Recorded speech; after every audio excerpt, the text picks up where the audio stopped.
Imagine you're born into poverty, your mother and father working hard to feed you. Your parents are the biggest inspiration and hope for you. Now imagine, one day at the age of 13, you suddenly lose your father. And as soon as you recover from your father loss, you lose your mother, leaving you with your siblings. This was the painful childhood of Wang Chuanfu, the founder of BYD. And the story of how he turned his life around and built a $148 billion empire is incredible. Honestly, his journey from nothing to success is truly amazing. Welcome to the insane true story of BYD.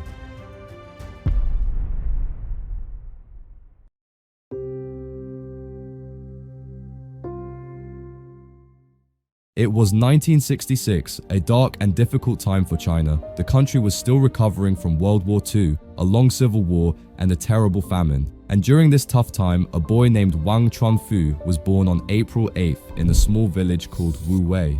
Life in Wuwei was not easy. The area often faced floods and droughts.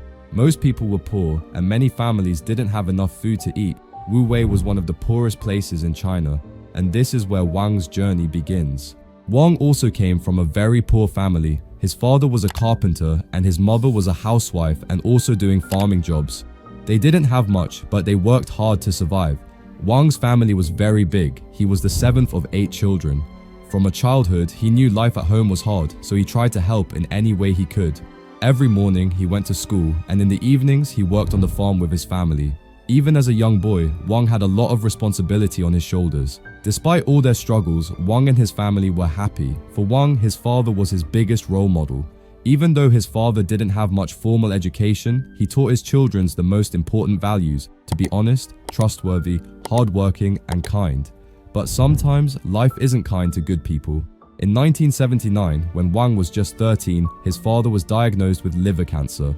Suddenly, the man who had always supported the family could no longer work. Wang and his family watched as his father got weaker and weaker, and that same year his father passed away, leaving the family heartbroken. For the next few years, Wang struggled with the pain of losing his father, and as he started to recover, he lost another close person from his family.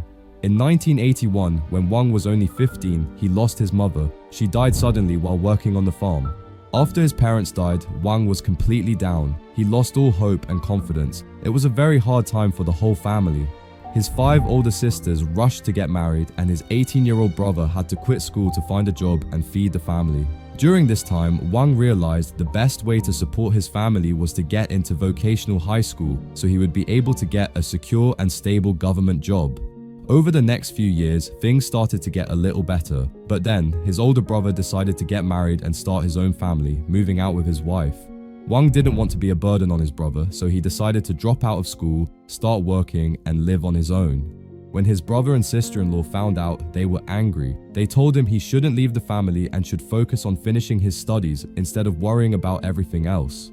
At the age of 17, in 1983, Wang started studying chemistry at Central South University in Changsha, Hunan. He graduated in 1987 with a degree of excelling in battery technology and materials science.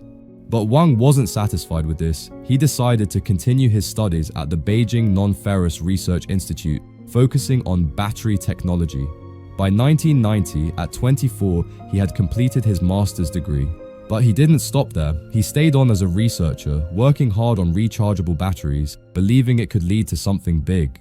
However, there was one big problem. Wang's family didn't have enough money, especially for his further studies. During this time, his brother and sister-in-law helped him a lot. His sister-in-law even sold her jewelry to help pay for Wang's education. After all the family struggles, Wang's hard work finally paid off. In 1993, he got a job as a researcher at the Beijing Non-Ferrous Research Institute. It was a big moment for him. After everything he and his family had been through, he finally had a steady job. For the first time in years, Wang and his family could finally feel a bit happy.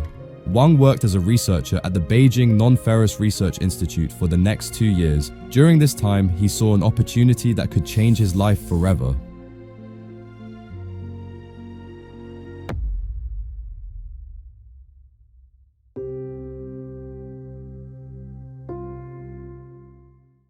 In 1995, when Wang was 29 years old, he saw a huge opportunity in the battery industry.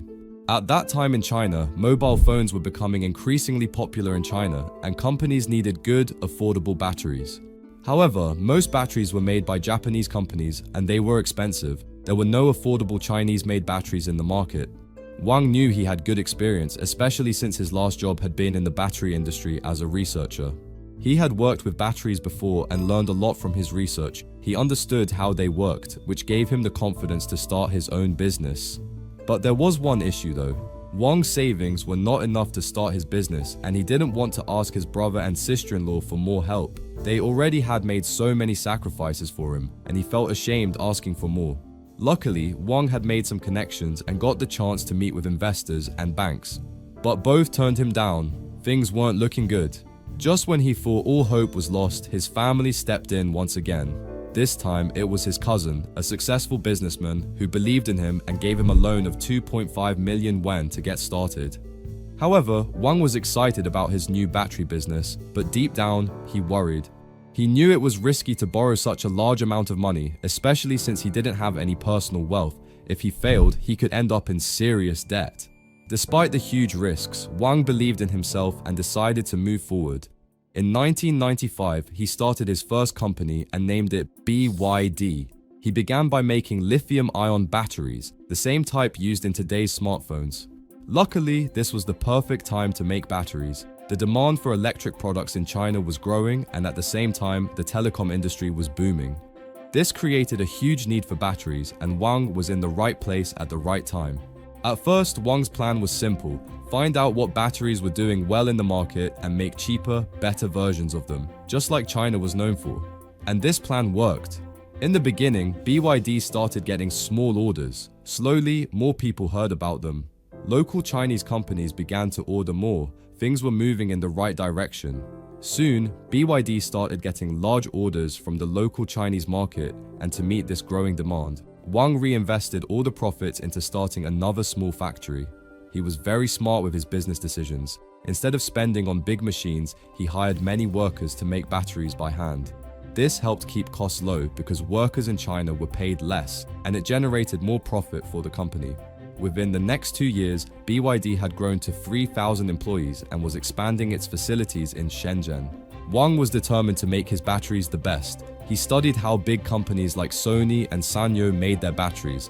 Then, he hired top engineers to help him improve them. Wang even built a research lab to keep working on his batteries, making sure they met international standards. Because of this move, big companies began to notice BYD. In 1997, everything changed for BYD when they landed their first big client, Motorola, one of the biggest phone companies in the world back then.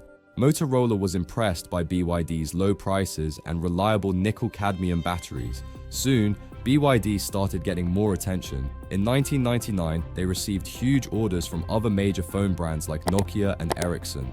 At the time, Nokia was the #1 phone company in the world, selling millions of phones every year. These deals were a turning point for Wang, and BYD began to grow faster than ever. Back then, the battery world was controlled by a few big names: Sony, Panasonic, and Toshiba. Their batteries were known for great quality, but they were too expensive for many companies. That's where Wang's BYD came in. His batteries were not only affordable, but they were reliable too. Little by little, BYD started gaining customers. And before anyone even noticed, this small Chinese company was slowly breaking the control of the Japanese giants. It was a big win, not just for Wang, but for all of China. One big reason Wang won was because BYD's batteries were 30 to 40% cheaper than the Japanese ones, but still passed all the important quality tests. That really made people stop and take notice. Also, to win trust, Wang would personally meet with clients face to face. He wanted them to feel sure about working with BYD. And because BYD could quickly make and deliver big orders, more and more big companies started choosing them. By 2002, BYD was working with almost every big mobile phone company in China. In fact, more than 6 out of every 10 phone batteries used in China were made by BYD. And Wang's company didn't stop there. BYD was also growing fast in other parts of the world. Little by little, it was becoming a global name in the battery world. That same year, BYD went public on the Hong Kong Stock Exchange, which raised $160 million. This money helped them build bigger factories and develop new types of batteries. However, at this time, instead of feeling proud of himself, Wang felt like something was missing inside. That's when a new idea came into his mind, and it was none other than entering the car business.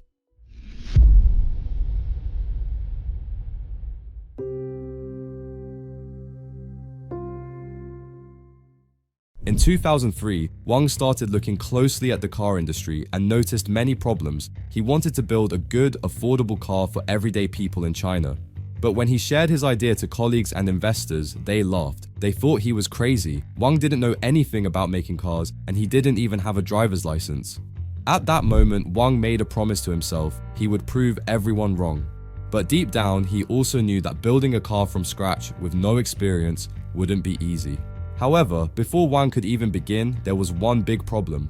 To build his own cars, he needed a car manufacturing license, but getting one from scratch would take a lot of time, and there was no guarantee the government would even approve it. There was only one solution: find a car manufacturing company that was selling its business. After a lot of effort, Wang finally found a struggling company, Qinchuan Automobile, and bought it for $33 million. With this deal, he got the car manufacturing license. At first, Wang's plan was to build affordable gas-powered cars. Without wasting any time, he and his team got to work. That same year, in 2003, they created the first prototype of BYD's car, called the 316. It was designed to be a small sedan. But unfortunately, the design was very poor and many people rejected it. Wang had no choice but to destroy the prototype car. It was a hard failure, but it taught him an important lesson. Avoid making a car no one wanted, instead create one that customers actually needed. Wang knew they had to change their approach. They took a step back, carefully listening to what customers really wanted. He understood this time had to be different. After 2 years of hard work, endless lessons from past mistakes, BYD was finally ready. In 2005, they launched their new car, the BYD Flyer.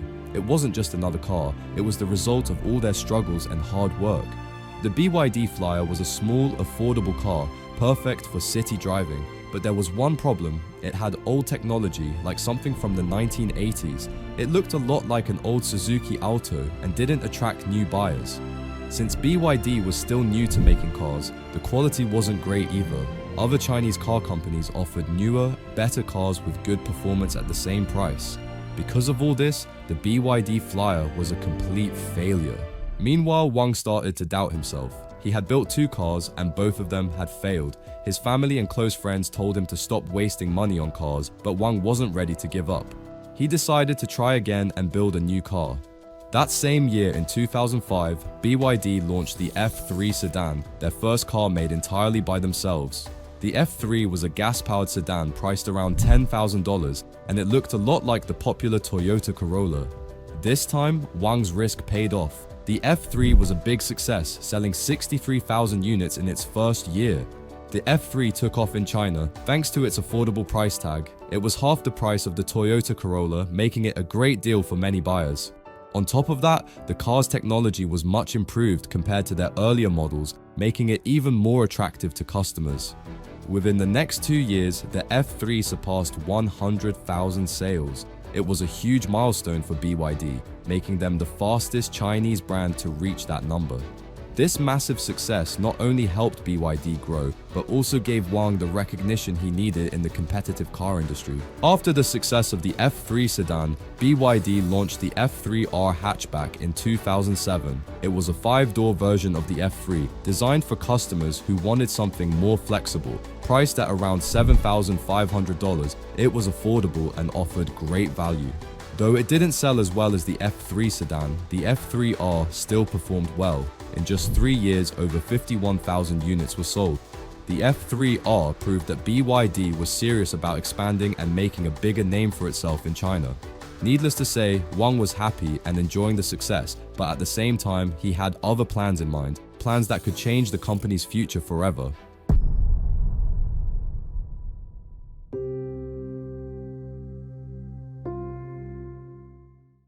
However, Wang believed electric vehicles were the future. At the time, barely any Chinese car companies were paying attention to EVs. While others stayed focused on traditional gas-powered engines, Wang made a bold move. He decided to build an electric car. But at the same time, he kept working on gasoline vehicles too, making sure BYD was ready for both the present and the future. In December 2008, BYD made history by launching the F3DM, the world's first mass-produced plug-in hybrid car. While most car makers were still talking about the future of clean energy, BYD was already making it a reality. The F3DM could run up to 60 kilometers on electric power alone, and with its gasoline engine, it could travel nearly 480 kilometers in total. It was powered by a 16 kilowatt-hour lithium iron phosphate battery, a cutting-edge technology that no other company in China was using on such a large scale. Even with all this innovation, the market wasn't quite ready for it. The new F3DM didn't sell as well as BYD expected, but just when things were looking bad, something unexpected happened that worked in BYD's favor. The BYD F3DM caught the attention of one of the biggest investors, Warren Buffett. He was so impressed by the innovation behind the car that, in September 2008, Warren Buffett's Berkshire Hathaway invested $230 million to acquire nearly a 10% stake in BYD. Warren even said, "I'm betting on the man. I don't understand technology. I'm not sure about the China market. Will EVs take off or not? But this guy is 1 in 10 million." He saw something special in Wang Chuanfu, something beyond just the cars. After Warren Buffett's investment, the BYD F3DM saw some growth, with about 3,284 units sold in China over the next 3 years. However, in the car industry, this wasn't seen as a big success. This F3DM didn't went successful for several reasons. One major reason was the F3DM was expensive, costing around 149,800 yuan, which was nearly twice as much as regular gasoline cars at the time. This made many people unsure about buying it. They had doubts about the new technology, like whether the battery would work well or if the car would be reliable. There were also very few charging stations, so people didn't know how they'd use the car daily. On top of that, many people were skeptical about hybrid and electric cars, not believing they would last in the long run. But that didn't stop BYD from moving forward. In 2009, they launched the next version of the BYD named BYD E6. It was their first fully electric car, but it wasn't made for regular consumers at first. Instead, it was targeted at fleet customers like taxi companies and public transportation services. The BYD E6 was first introduced in China, and during its first year on the market, BYD sold just 40 units. However, during this time, the Chinese government played a crucial role in BYD's rise in the EV market. The government placed an order for 21,000 electric cars from BYD, which significantly boosted the company's reputation as a leader in electric vehicles. By the end of 2009, BYD had sold more than 448,000 cars, which was a 162% increase from the previous year. This huge growth happened because of the government's order and more Chinese people starting to trust electric vehicles. BYD became their top choice because the government backed them. Thanks to strong sales of both electric and regular cars, BYD became one of the top car makers in China. The government's support, like offering money for electric cars, helped BYD grow fast and build a solid name in the car industry. With this growth, BYD Auto became a major part of the company, driving most of their revenue. In fact, BYD Auto was responsible for a huge 55% of BYD's total earnings. Around this time, BYD opened new factories in Shenzhen and created its own research and development team to improve and innovate its products. They also opened more and more dealerships across China, which helped them reach more customers. For a while, things were going good for BYD. But, as often happens with fast growth, problems always come, and the same thing happened with BYD. They opened too many dealerships but didn't have enough strong car models to support them. They focused more on increasing production than on improving quality, which caused problems. By 2010, dealerships in major cities started closing fast, and it became clear that BYD had expanded too quickly. They didn't reach their goal of making 800,000 cars, managing only 517,000 instead. But instead of giving up, BYD went one step back and looked at everything carefully. They decided to focus on improving quality, strengthening their dealerships, and working on better branding. And in the end, it turned out to be a great decision. Soon, things finally started coming on track. People were buying BYD cars and the company was growing. Meanwhile, Wang wasn't satisfied with just doing well in China. He knew that if BYD wanted to become a true global brand, they had to go international. But what he didn't realize, it wasn't going to be easy. Wang's first big step was to enter the US market. He noticed that the demand for electric cars in America was rising fast. It was a golden opportunity. But there was one big problem: Tesla. It was already growing fast, and most Americans preferred to support their own country's brand instead of buying a Chinese car.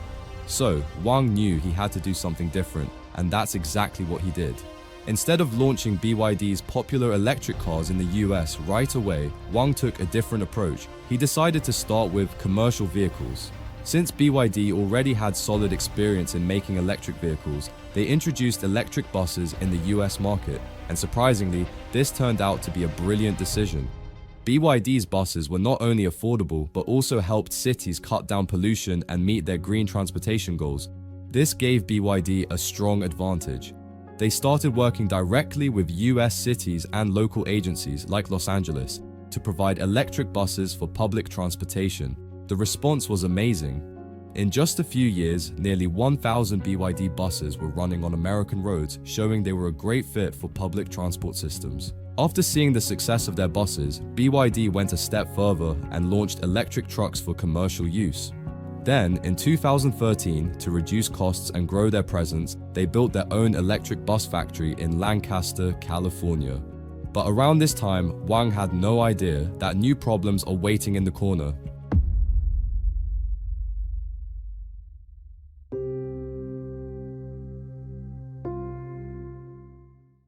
However, between 2017 and 2019, things started going against BYD. The Chinese government slowly reduced the support it was giving for electric car purchases.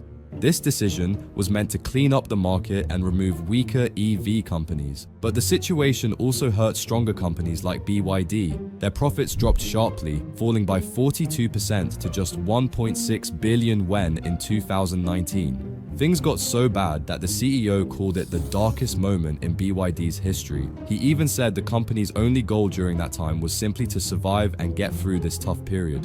At the same time, Tesla, BYD's biggest rival, entered the Chinese market with the launch of the Model Y, and it was an instant hit. While Tesla was doing well in the US, BYD struggled to keep up with its own electric cars. Things got even worse when Tesla started building a huge factory in China, which could take away BYD's advantage of being the top local manufacturer. But everything changed when BYD made its comeback with one game-changing innovation. BYD's comeback began when the engineers developed a new kind of battery that would change the game in the electric vehicle world. This new battery used lithium iron phosphate chemistry, making it safer and longer lasting. To prove just how safe the new battery was, BYD created a clever video. They first showed what happens when a regular battery is pierced with a nail. It bursts into flames. Then, they did the same test on their new Blade battery, and it barely reacted. This was a smart move, especially with all the news about electric cars catching fire. BYD wanted to show the world that their cars were much safer. But just after BYD introduced its powerful new Blade battery, the world ran into a serious problem. Everything changed overnight. Almost every car company started struggling. Factories closed, parts became hard to find, and car sales dropped badly. BYD was ready to grow, but instead it found itself stuck in one of the hardest times in history. Every car company was fighting just to survive. And this big crisis was the COVID-19 pandemic. In China, people were scared, and many focused on getting masks and sanitizers. As a result, buying cars wasn't a top priority. The economy was slowing down, and many companies began laying off workers. But Wang didn't want to lay off his employees. He cared deeply about them, knew their family's background. Instead of firing people, he came up with a smart idea. He told his 3,000 engineers to change the production lines and start making masks and sanitizers instead of cars. Wang knew this wasn't the right time for people to buy cars, but by selling masks and sanitizers, he could help support his workers and keep the company going. Coincidentally, this turned out to be a great move by Wang and his company. At that time in China, there was a huge demand for masks and there was not enough supply. So, in no time, BYD started getting tons of orders. And within a short period of time, BYD became the world's largest mask producer, and this was all possible because of its large number of employees. Even while making masks, Wang didn't forget about BYD's future. He knew the pandemic wouldn't last forever, and when it ended, BYD wanted to shock their competitors with a big surprise. After the COVID, BYD launched the Han, a luxury electric car. It was their best looking car yet, with a smooth design and a high-end interior that some people said looked even better than Tesla's. In just 1 year, BYD sold over 40,000 Han cars, making a strong move into the luxury EV market. But BYD didn't stop with the Han. They kept going, launching more cars, including SUVs and sporty sedans, to compete with almost every model Tesla offered. Between 2020 and 2023, BYD's sales skyrocketed from about 427,000 to over 3 million cars, a massive jump of more than 600%. With this success, BYD felt ready to expand into new markets like Europe, Brazil, and Vietnam. As of today, BYD has several famous cars in Europe and the USA, all thanks to its smart battery technology and experience in the car industry. Cars like the BYD E6, BYD Tang, BYD Atto 3, and BYD Dolphin are now popular around the world. But if we look back just a few decades ago, it all started with a poor boy born into poverty. Despite constant failures, rejections, and personal tragedies, Wang kept going, from facing many struggles to making his way to the top. Today, he's in the list of the top 10 richest people in China. However, if you want to watch another exciting car company story, then you should watch Ferrari video. Trust me, you're gonna love it. Just click the thumbnail on screen and I'll see you there in a second.